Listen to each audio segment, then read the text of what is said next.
তোদের ভূগোলের দ্বিতীয় অধ্যায় 15 পাতা। পৃথিবী কি গোল? বল, নিজে নিজে ধারণা বল। হাসিবুর বল, মাইকটা নে। আমরা যে পৃথিবীর উপরে বাস করছি, তো এই পৃথিবী তোর নিজের ধারণা অনুযায়ী তোর কি মনে হচ্ছে যে পৃথিবীটা গোল না থালার মতো চ্যাপ্টা? পৃথিবী গোল।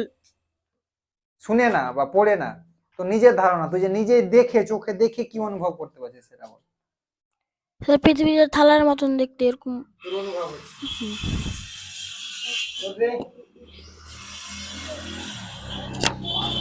তো নিজের অনুভব বল।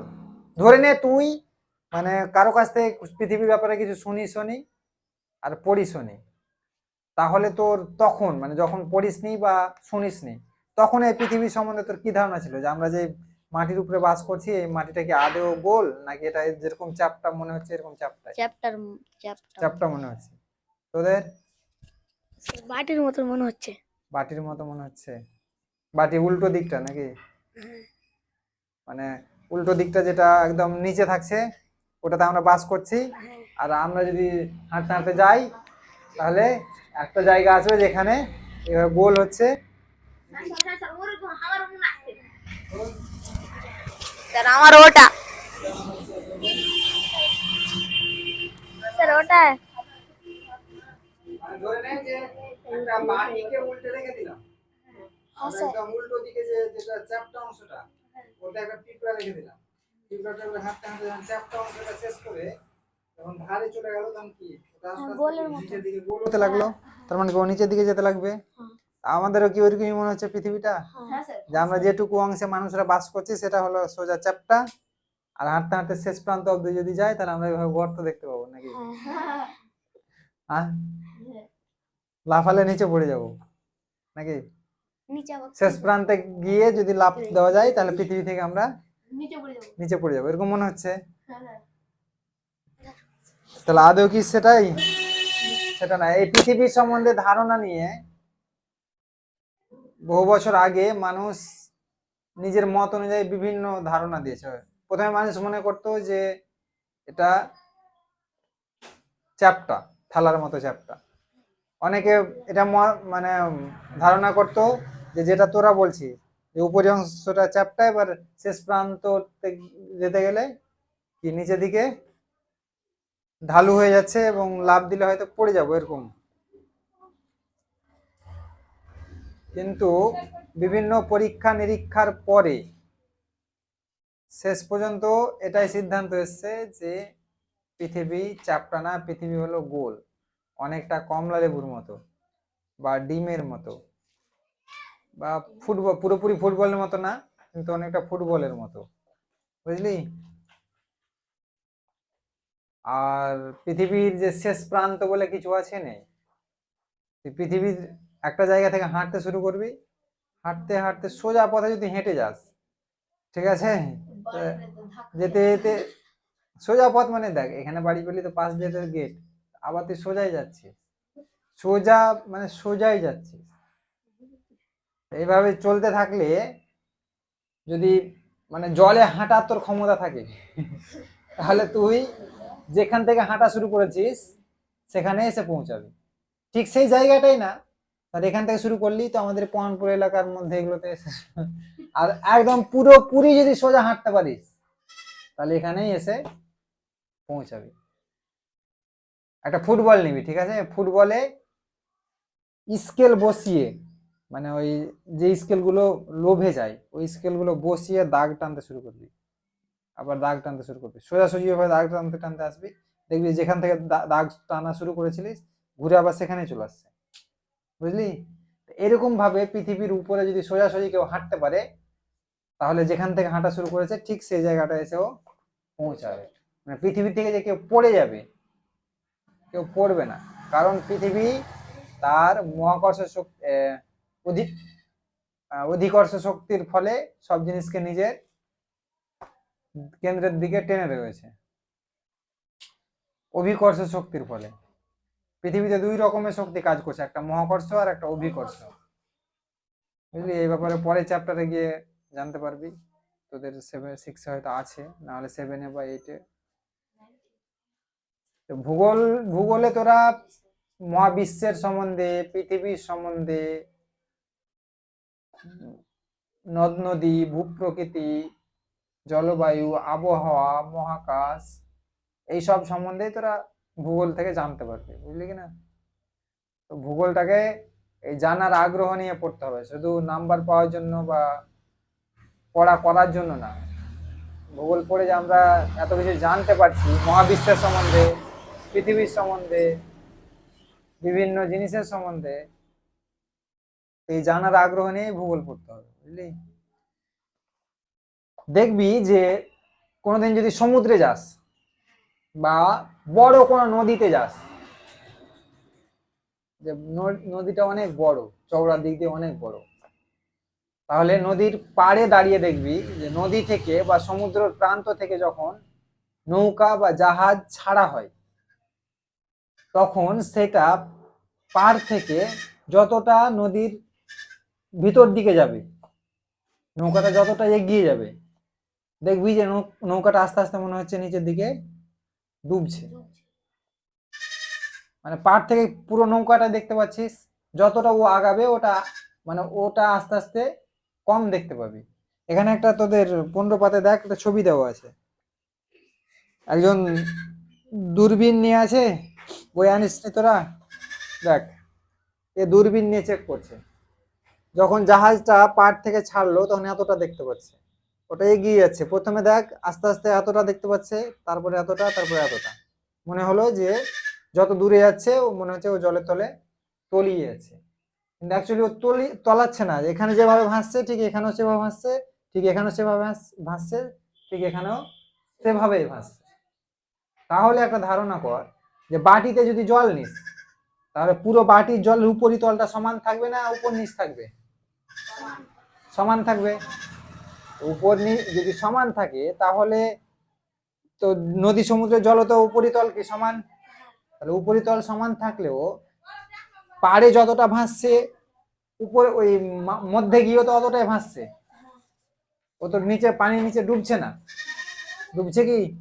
পাড়ে যতটা ডুবেছিল মধ্যে গিয়ে অতটাই ডুবছে, তাহলে ওকে ছোট মানে ওকে আস্তে আস্তে কম দেখাচ্ছে কেন? দূরে দূরে আছে তো দূরে গেলে জিনিসটাকে ছোট দেখাবে, কিন্তু এখানে তো মনে হচ্ছে যে ও ডুবে যাচ্ছে। আমরা জানি যে কাছ থেকে যত দূরে যাবে জিনিস ছোট দেখাবে, তাহলে এই জাহাজটা এখানে যত বড় দেখাচ্ছে এখানে গিয়ে পুরোটা দেখাবে কিন্তু ছোট আকারে দেখাবে, কিন্তু কিন্তু এখানে পানির ঢেউ কতটা হবে? এত বড় ঢেউ হয় একটা জাহাজের সমান? একটা জাহাজ যতটা উঁচু হয় এতটা ঢেউ কি হওয়া সম্ভব? হলেও কি ঢেউ তো উঠলো আবার বসে গেল, তাহলে যতক্ষণ ঢেউ থাকবে না অতক্ষণ দেখা যাবে না, ঢেউ আবার বসে গেল তখন কি? তখন তো দেখা যাবে, কিন্তু কেন দেখা যাচ্ছে? দেখ, পৃথিবী যে গোল, ঠিক আছে, তো পৃথিবীর উপরে তো জলভাগ রয়েছে, তো পৃথিবীর সাথে সাথে জলটাও কিন্তু এরকম ডাউন হচ্ছে,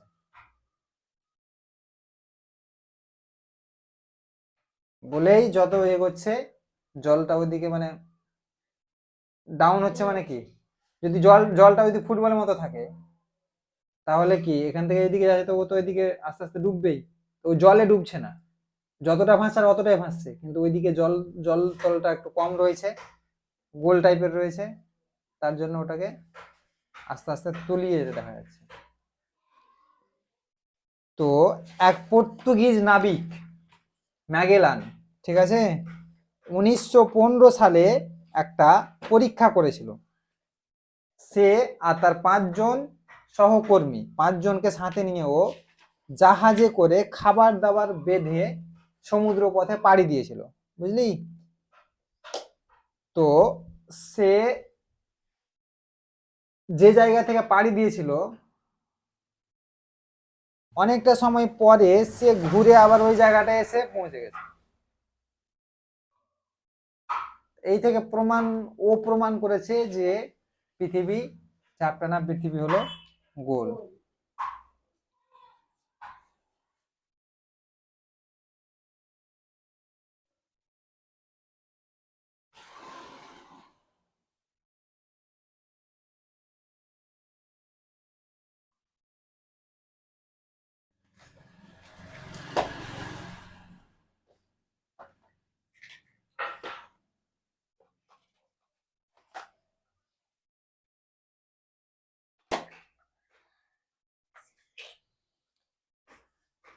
পৃথিবীর যে আকৃতি, এইটা না গোল, না কমলা লেবু, না ডিম, না ফুটবল। পৃথিবীর আকৃতি অ্যাকচুয়ালি পৃথিবীর মতোই, ঠিক আছে? এটাকে বলা হয় জিওড ইংরেজিতে। কিন্তু পৃথিবীর যে আকৃতিটা অনেকটা মিলে, কমলা লেবুর সাথে মিলে, অনেকটা নাশপাতির সাথে মিলে, অনেকটা ডিমের সাথে মিলে বলেই বলা হয়। কিন্তু অ্যাকচুয়ালি পৃথিবীর আকৃতি পৃথিবীর মতোই, এটাকে বলা হচ্ছে জিওড।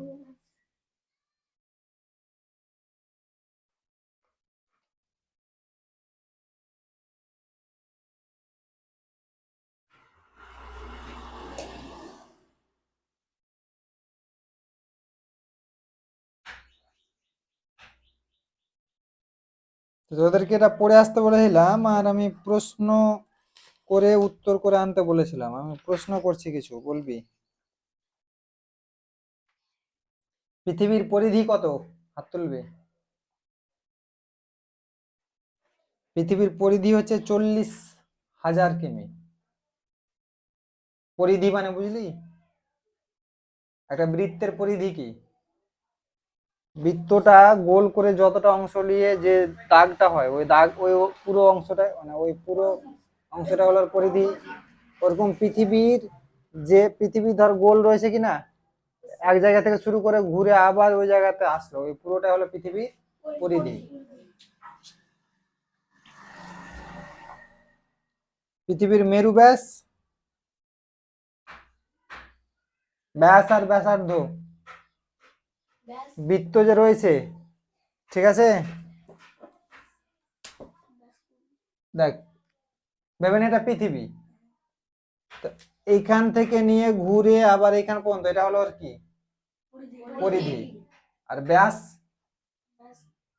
ব্যাস যে কোনো এক প্রান্ত থেকে নিয়ে সোজাসুজি আরেক প্রান্ত, আর আবার এক প্রান্ত থেকে নিয়ে আরেক প্রান্ত। তো নিরক্ষীয় ব্যাস আর মেরু ব্যাস কত কত? নিরক্ষীয় ব্যাস কত আর মেরু ব্যাস কত? মেরু ব্যাস হচ্ছে 12,714 কিমি, আর নিরক্ষীয় ব্যাস হচ্ছে 12,756 কিমি।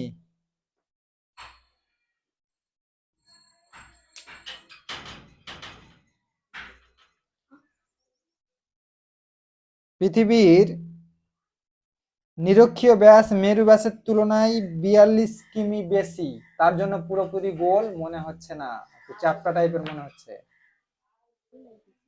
বুঝলি?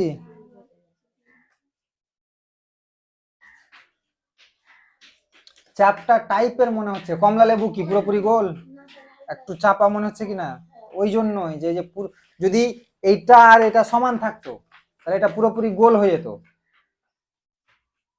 তো পৃথিবীর এইটার তুলনায় এইটা বেশি,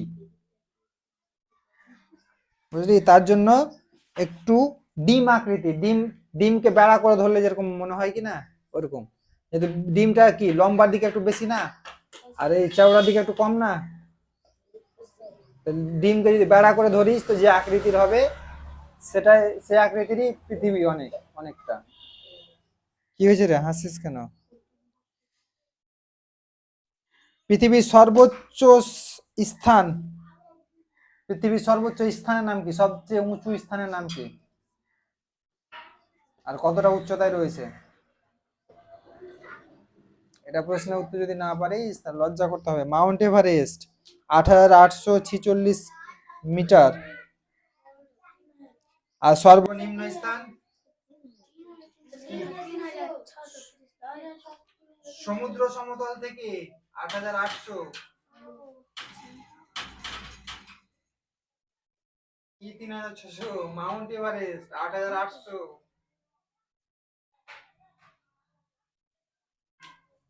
আর সর্বোচ্চ, সর্বনিম্ন স্থান,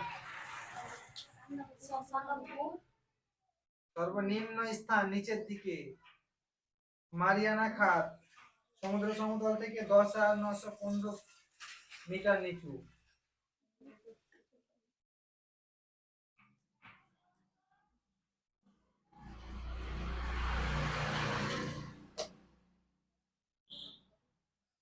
সবচেয়ে উঁচু স্থান আর সবচেয়ে নিচু স্থানের মধ্যে পার্থক্য প্রায় 20 কিলোমিটার, মানে এখান থেকে শামসি এতটা উঁচু নিচুর পার্থক্য। পৃথিবীর মারিয়ানা খাত সেটা সমুদ্র সমতল থেকে অতটা নিচে রয়েছে, আর সমুদ্র সমতল থেকে মাউন্ট এভারেস্ট অতটা উপরে রয়েছে, বুঝলি কিনা?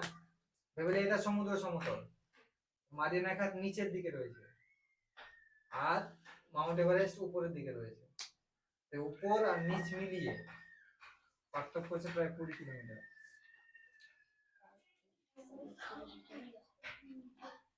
এটা পড়িস নি, তার সাথে সাথে পরের চ্যাপ্টারটাও করে নিবি। দুটো থেকে আমি এর পরের দিন প্রশ্ন ধরবো আর প্রশ্ন লিখাবো, বুঝলি? আগে প্রশ্ন ধরবো, তারপর আমি আমার মতো করে দুটো না, আচ্ছা না, দুটো থেকে আমি প্রশ্ন করব, তারপরে পরের দিন যেটা পড়ে দিব ওটা আবার প্রশ্ন ধরবো, তিনটা মিলিয়ে তখন আমি একসাথে প্রশ্ন লিখাবো, বুঝলি? এর আগে যে ভূগোল পরীক্ষা নিয়েছিলাম,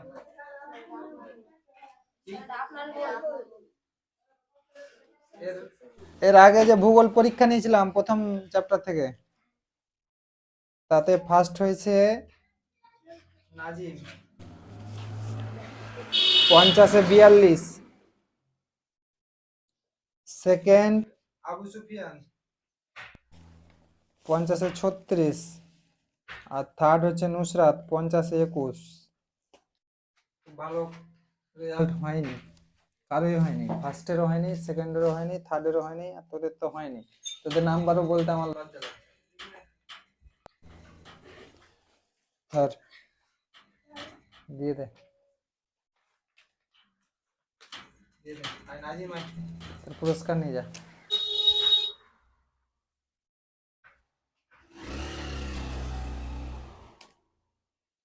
মুখটা দেখিয়ে দেখবো।